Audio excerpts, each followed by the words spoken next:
dari Unilever ini mengalami penurunan yang signifikan dalam beberapa bulan terakhir. Mungkin ada sesuatu yang nggak beres nih. Bagaimana bisa? Soalnya kan Unilever dikenal sebagai saham yang stabil. Kalian nanggu ya kan? Biasanya kita perlu cari tahu sebenarnya di gua. Sama ada yang bisa ditahu atau bisa kita. Sebenarnya di perusahaan kita tidak ada masalah besar sih Bu. Produksinya berjalan lancar dan pendapatannya juga stabil. Namun saya mendengar beberapa keluhan gitu mengenai dampak lingkungan dari faktor produksi perusahaan kita seperti itu. Atau bisa jadi karena Unilever ini kan banyak produk baru. Nah ini gimana bisa menyebabkan biaya overhead naik? Karena jika biaya overhead naik, laba bersih bisa turun dan itu bisa mempengaruhi harga saham. Nah selain itu juga kan kita beberapa bulan lalu mengalami PHK besar-besaran ya Bu. Jadi kemungkinan itu menjadi salah satu penyebabnya karena itu juga menciptakan ketidakpastian antara karyawan dengan pandangan dari investor perusahaan kita. Ya benar, PHK besar-besaran pasti akan mempengaruhi persepsi pasar terhadap stabilitas perusahaan. Benar sekali tuh Bu. Menurut pengalaman sebelumnya, media informasi sosial media itu berdampak besar terhadap perusahaan kita. Jadi menurut saya berita terhadap PHK besar-besaran ini akan mempengaruhi kinerja saham Unilever. Jadi kami harus mengetahui lebih lanjut tentang bagaimana sih dampak dari PHK tersebut terhadap finansial perusahaan kita. Rasanya informasi ini sangat penting untuk memahami juga Pak. Dan rasanya kita perlu menemukan data yang lebih mendalam. Dengan bagaimana hal ini bisa mempengaruhi keuangan dari perusahaan kita. Sebentar ini saya menemukan bahwa ada berita terkait terjadi pemboikotan terhadap produk Unilever ini. Ini terjadi karena produk Unilever dianggap mendukung Israel. Nah, kemungkinan itu sih Bu menjadi penyebabnya. Penurunan ini bisa berdampak besar pada operasional kita. Jadi kita harus segera menemukan solusinya. Dan saya juga sudah memantau media sosial dan berita, ternyata banyak sentimen negatif, tapi ada peluang berubah pandangan publik. Karena jika publik kehilangan kepercayaan pada Unilever, itu juga bisa mempengaruhi harga saham.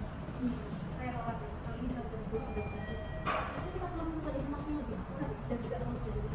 Selain itu, kita juga perlu memperhatikan dampak dari boykot ini terhadap kinerja finansial kita. Karena jika penjualan kita turun, karena adanya boykot itu juga akan mempengaruhi harga saham kita. Ya, dan kita harus melakukan analisis mendalam tentang bagaimana boykot ini mempengaruhi kinerja perusahaan kita secara keseluruhan.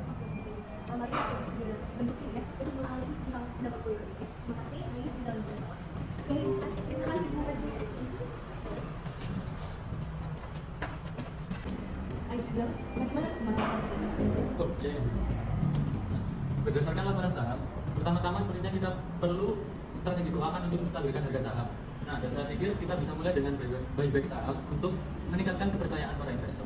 Oke, itu langkah yang bagus ya. Tapi kita juga perlu harus transparan ya pada investor tentang kondisi ini dan juga rencana kita. Setuju sih Bu. Selain itu juga kita perlu respon masalah pemboikotan ini dengan menunjukkan nilai-nilai perusahaan kami. Maksud saya perusahaan kita.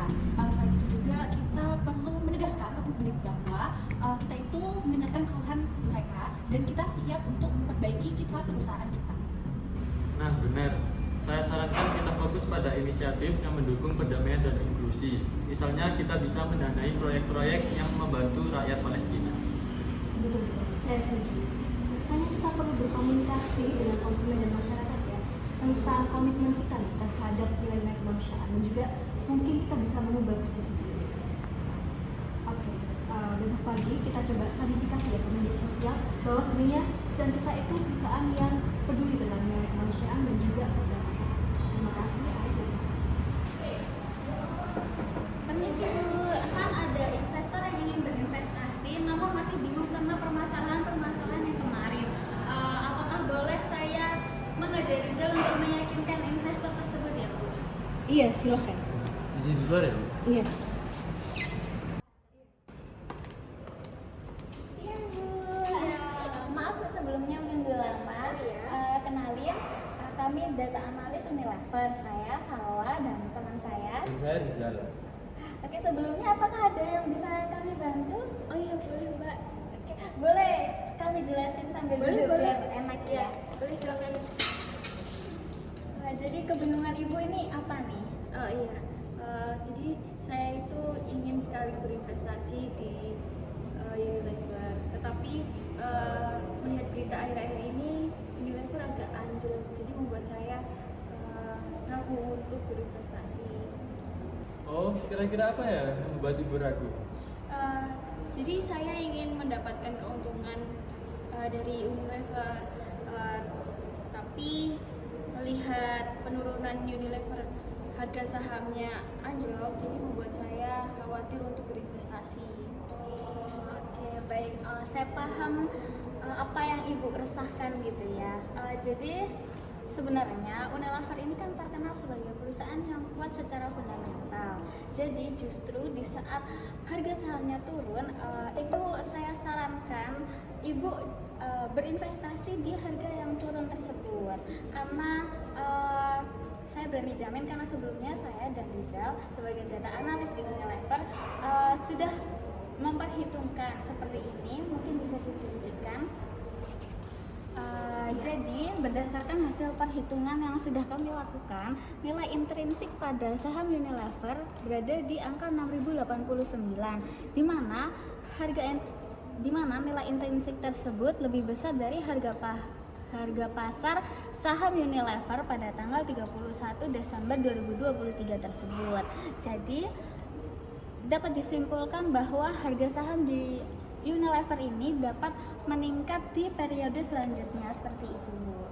Nah, terus kami juga sedang mengembangkan strategi untuk memperbaiki harga saham kami.